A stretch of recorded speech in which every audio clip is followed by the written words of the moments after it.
Potret Iriana Jokowi dengan Ibu Negara Korea Selatan, Kim Kyun-hee, saat rangkaian acara G20 di Bali masih mencuri perhatian. Perbedaan warna kulit keduanya makin jelas terlihat saat mereka foto berdampingan.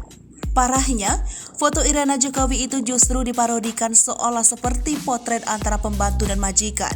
Akun @koprofiljati memang tidak menulis detail siapa yang ia maksud Nyonya dan Bibi, namun kini postingan itu telah dihapus.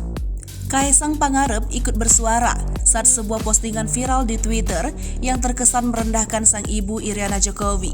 Si pemilik akun pun langsung menjelaskan pada Kaisang Pangarep mengenai maksudnya pada putra orang nomor 1 di Indonesia tersebut. Tentu saja Kaisang Pangarep tak mengerti maksud penjelasannya. Ia bahkan meminta orang tersebut menjelaskan pada ahlinya nanti. Sayangnya, nampaknya Kaisang Pangarep tak serius mau melaporkan orang itu karena cuitan kurang ajarnya.